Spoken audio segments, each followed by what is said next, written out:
con Santiago Arconada, estaba contando lo de Valencia. Y quería continuar con el ejemplo porque el ingeniero Bordón en su momento, en los años 80, propone un ducto que atraviesa el sistema de la costa, que es el Parque Nacional Henri Pittier, y sale a la vertiente norte y desagua al lago de Valencia hacia el mar Caribe. Se llama el trasvase al Caribe, se llama conceptualmente esa salida. Es muy aventurada, tiene muchos elementos, pero desde el punto de vista de la ingeniería es posible.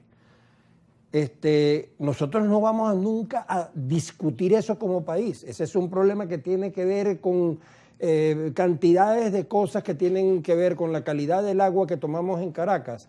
Tiene que ver con Camatagua, que es el embalse principal del que toma agua Caracas, y la permanente capacidad que tiene el lago de Valencia de contaminar a Camatagua. Fíjate, nos compete a todo el país. ¿Cuándo lo vamos a discutir? ¿Cómo se va a discutir? ¿Con qué criterio se va a discutir? ¿Va a haber ingeniería chavista versus ingeniería, qué diría, occidental? No sé cómo llamarla. En todo caso, que sirva como ejemplo. Todavía te pongo algo más acucioso. Ya está consolidado el horario de 3 días, lunes, martes y miércoles, en la educación nacional. Los chamos perdieron el jueves y el viernes. Y la pregunta es, ni siquiera conservan el derecho al aula. Si un chamo se atreve a decir, bueno, está bien que no tenga maestro ni jueves ni viernes, pero yo quiero el aula para ir a tener el pupitre para escuchar, ¿puedo o no puedo? O también pierdo el derecho al aula, el derecho a tener un sitio para estudiar. Entonces, ante esa cantidad de problemas, ¿a cuál más acucioso? No nos metamos con desnutrición infantil, no nos metamos con las salas de emergencia de los JM de Los Ríos. Con esa inmensa cantidad de problemas, también esa oposición no injerencista tiene que comenzar a decir cosas que no tengan que ver directamente con que el gobierno sea el que sea, y lo que no implica que esté haciendo ningún acto de reconocimiento.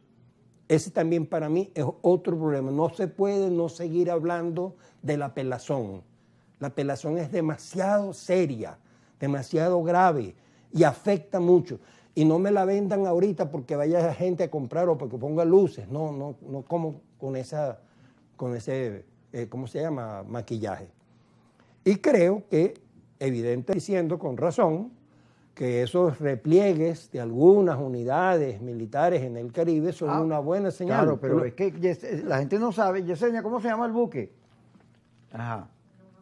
Bueno, Yesenia dice que uno de estos destructores grandote que está ahí en el Caribe se regresó para su casa. ¿Para dónde fue Yesenia? Marple, para su casa. Sí, para su casa, pues es un nombre eso en inglés. Y yo digo, qué bueno, soltaron a Noel Álvarez, retiran el barco, y yo no estoy hablando de que eso obedezca a ninguna negociación porque lo dudo, pero son señales que indican que, wow, qué bueno que no, Dios quiera que no pase nada. Que nos tengamos sin embargo, de regreso de la crisis de los misiles del siglo XXI, que la representamos nosotros, la del siglo XX fue con Cuba, ¿cierto? Y la del siglo XX ha sido esta, la crisis de la guerra del siglo XXI ha sido con nosotros. Si nos regresamos con la ganancia neta, como el triunfo sobre la colina, el término ese que a mí no me gusta usar porque le estoy sacando el cuerpo a los términos militares, pero la toma de la colina. La toma de la colina del 28 de julio del 2024. Eso fue muy importante y eso pasó, se consolidó. Tú tuviste la sensación de que ya el gobierno no refuta cuando tú dices fraude electoral masivo. Ya hay como la misma sensación del fraude del 52 de Pérez Jiménez contra Jovito. Todo el mundo sabe que es fraude. Como lo que tú y yo vivimos en 1993, en el fraude que pretendió pasar Andrés Velázquez del primero al cuarto lugar, que tuvo muchos cómplices y participantes. O sea, tú no consigas a un venezolano ni para remedio que diga que el 93 no fue fraude. Pero vamos a meternos con eso del 28, que yo suelo discutirlo mucho.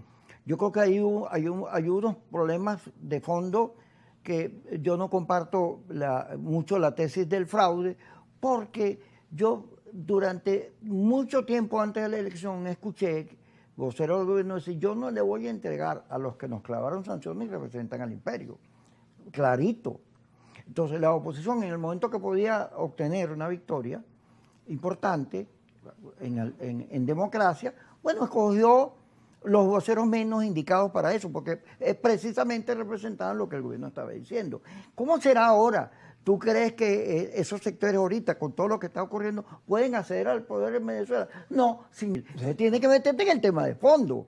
Porque si tú dices fraude, el gobierno te dice, bueno, por aquí hay una regla de juego, el tribunal, dieron que no. Y esta señora se fue para la OEA. Entonces te metes en una discusión que es el odio, que es otra vez más de lo mismo, más confrontación, y no te agrega nada. Pero lo que te quiero decir es que ya lo que estoy tratando de expresar es que es una ganancia que esa fecha haya quedado como lo que fue, más allá de qué es lo que vamos a hacer con eso, más allá de cómo vamos a procesar eso, que esa es la otra cosa que yo quiero decir. Nosotros necesitamos tratarnos mejor entre nosotros. No es posible que por yo tener una mirada sobre el 28, voy a ser un recalcitrante como chancleta que está pegado a que se quiere aferrar y yo voy a acusar de traidor o lo que sea al que me pretenda decir, mira ya, dale paso a eso que pasó y pasó. No, tratémonos mejor. Comprendamos qué punto tienes tú, qué punto tengo yo. Uno no pretende quedarse anclado en el tiempo. Ahí permíteme una interrupción, fíjate, que puede marcar punto importante. El presidente Petro, el presidente Lula, en medio del conflicto, pidieron elecciones. Y ahorita recientemente aparecieron varios factores, repitan las elecciones. Yo decía, ¿tú crees que ahorita en medio de lo que está ocurriendo, el gobierno va a repetir elecciones? Que es claudicar, que es renunciar. Esa proposición no es adecuada para el momento. Máxime si tú le añades... Si está proponiendo una cosa que no va a ocurrir, máxime no ayudas. Máxime si tú le añades que no es posible hablar de la vía electoral mientras el CNE sea el que sea. O sea, para empezar eso. O sea, claro.